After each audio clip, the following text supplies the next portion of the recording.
Hello and welcome back to another JDS fortnightly session, the JDS podcast, the OG podcast. It's been an interesting 2 weeks, Daniel. How have you been over the last 2 weeks? I've been good. There's a lot more to take in with the 2 week difference, which I like. There's a lot more to take in, a lot more to talk about. What about yourself? I've been good. It's been a bit of a stressful last couple of days. I don't know why. I think it's the university. Yesterday, I was so close to just dropping out, just completely pressing cancel. I believe today is a census date, so I can't do that anymore. But I started an assignment and I'm like, I could be doing so much more other things than doing this right now.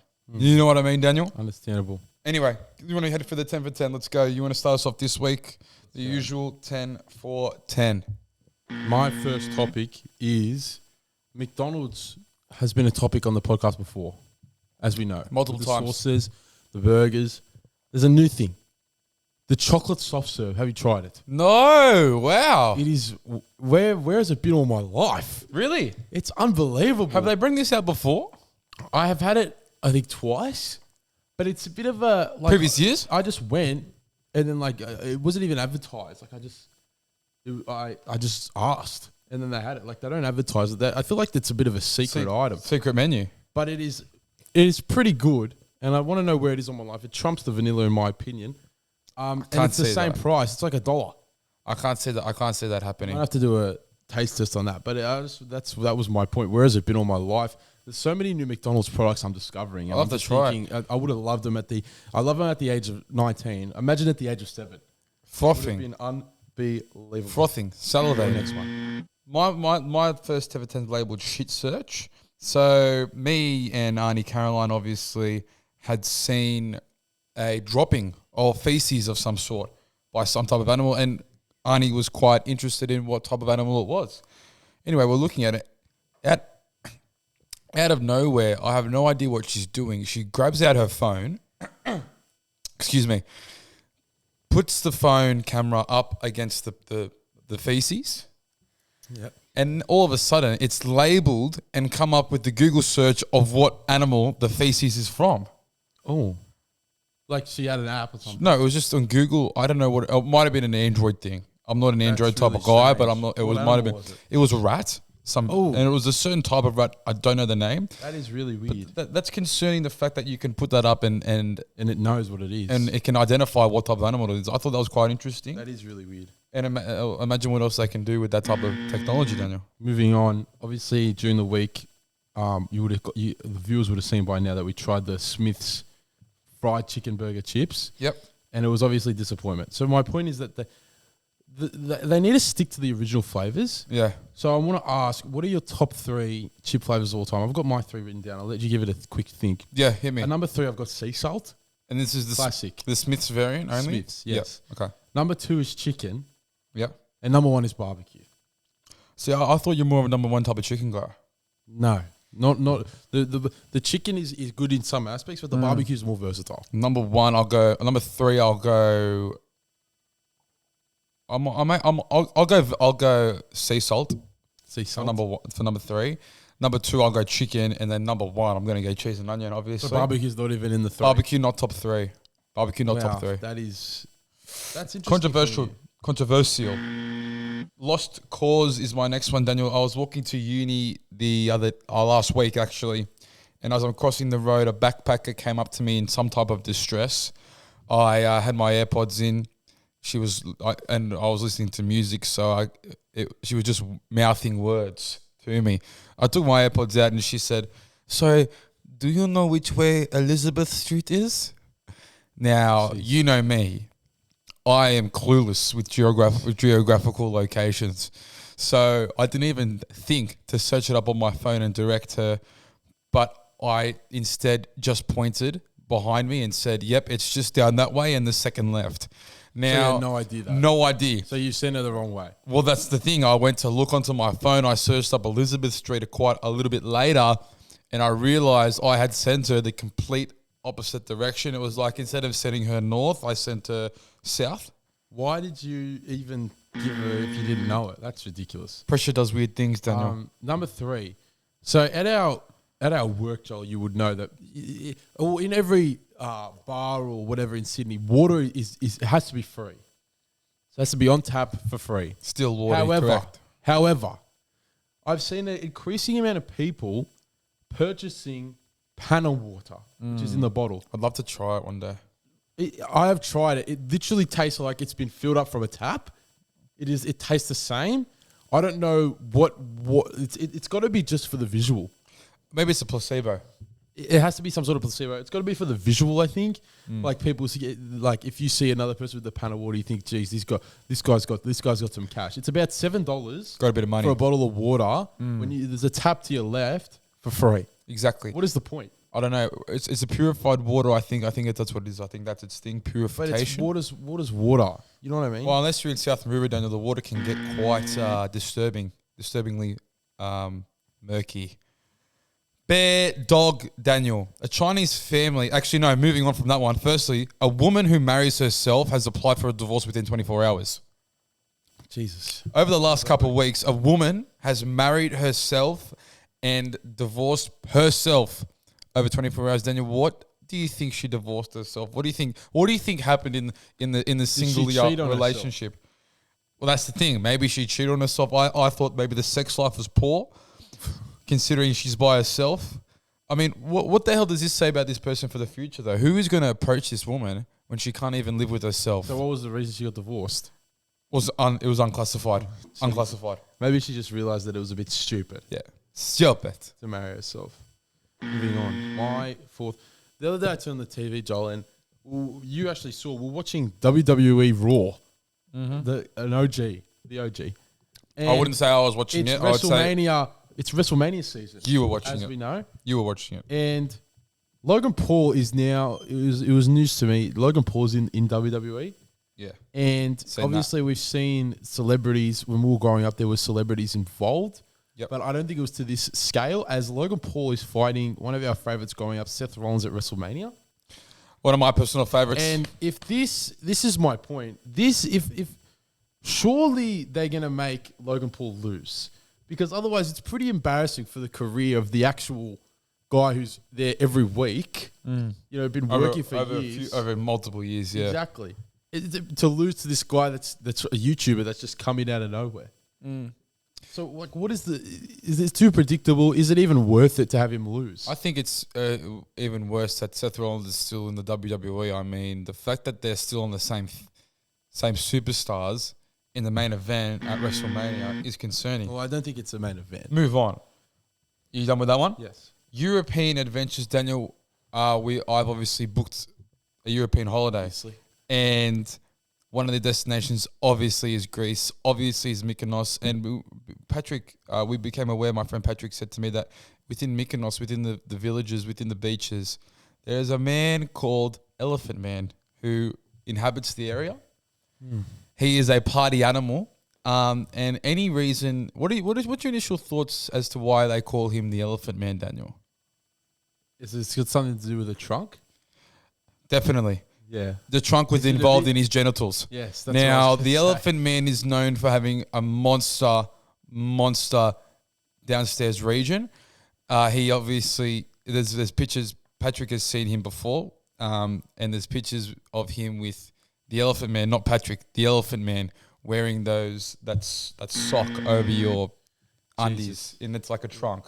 So, look, will I see him? Hopefully not. Will I get a picture with him? Of course, it's the Elephant Man. My fifth and final topic, Joel, is another thing that happened at work. Obviously, Married at First Sight is a very popular show. Yeah, reality. Obviously scripted.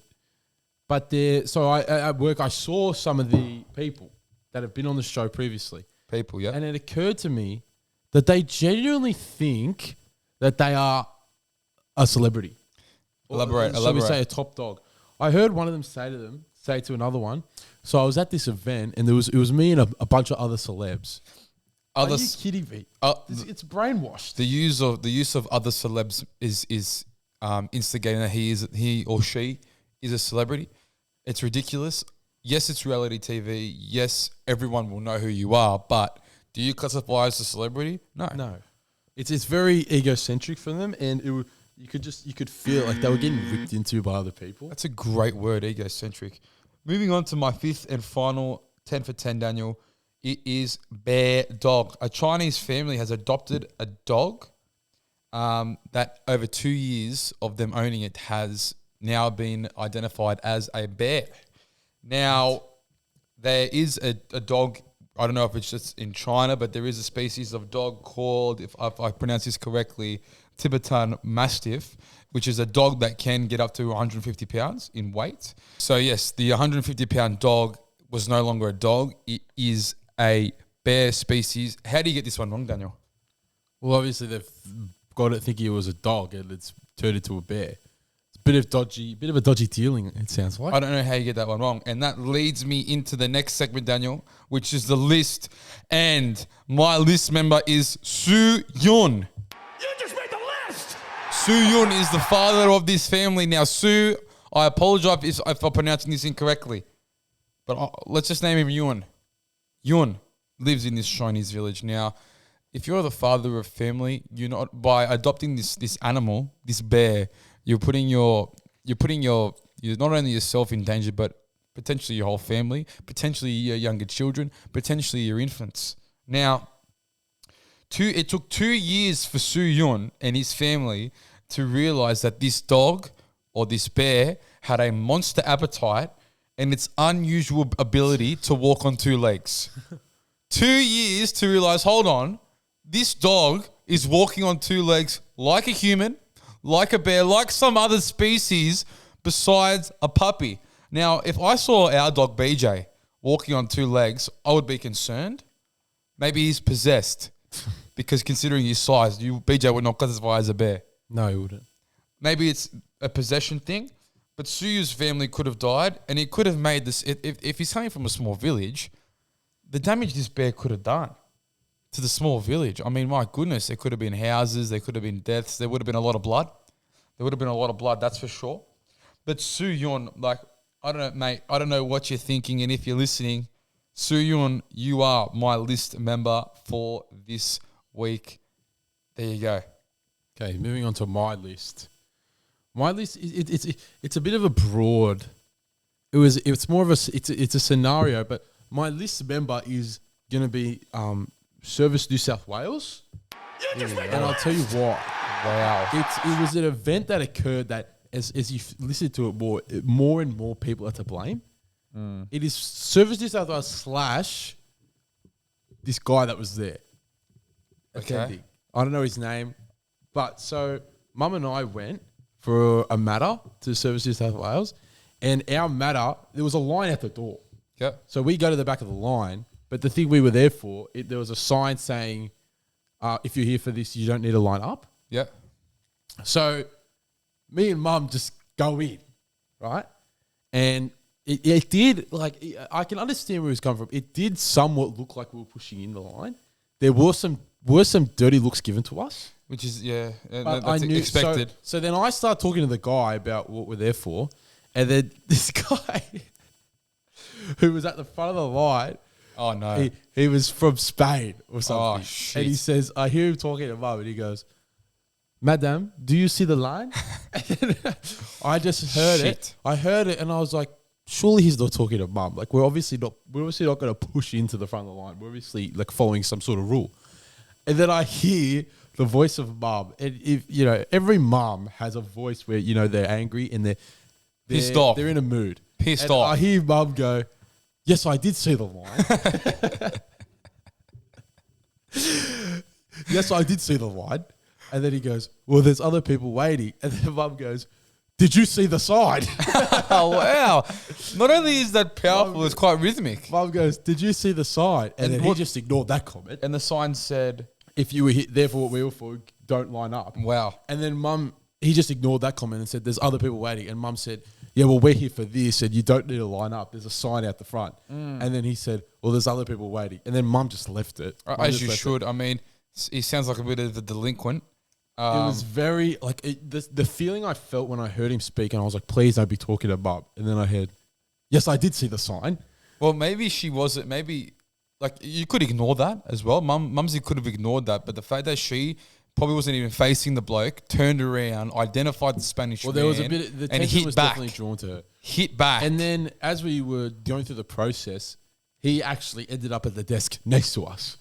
Awkward. And then Awkward. Mum says to me as we're walking out, "Does look like that." I got me. I was like, "I know." And then like there was definitely some beef there, so a bit of tension. Expected. But yeah, that's my like. It's kind of the services else fault because of the sign was The out system. the front of the door. The system. Like it was hard to see. It's a bad system. If we weren't at the back of the line outside, we wouldn't have seen it. It's a terrible But system. more so, the guy that tried to challenge Shaz and got absolutely sat down. Which you simply just do not do. And that is why You just made the list. all those people. So is Mumsy on the list? No, no. Mum did well. Yeah, Mum did really well. Absolutely sat him down. Send him back to Espanol. Anyway, Daniel, that Oh. is the end of another session. Quick 16-minute chat. Hopefully this was refreshing to the listeners. Hopefully you got a laugh out of it. Hopefully you learnt a bit about what's happened over the last 2 weeks in the world that we live in. It was a great chat, Daniel. Great chatting with you once again. Like, comment, share, subscribe. With all due respect, episode 6 is out. Go have a look at that. It's an emotional week this week. I mean, by the time this comes out on Thursday, Friday is the day of days. Melbourne Storm versus the West Tigers. And wow, what a game that will be. I'm tipping Tigers 1-12. I think. See, you're doing it again.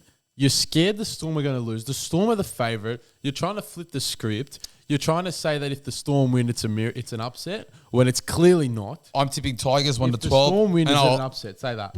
I will prove it. I will prove that I put money on the Tigers 1-12 because that is what should happen and it will Jesus. happen. Anyway, guys. Very scared. That's Very it. Scared. That's it. Have a great rest of the week. Have a great weekend, everybody. Peace, love. Love.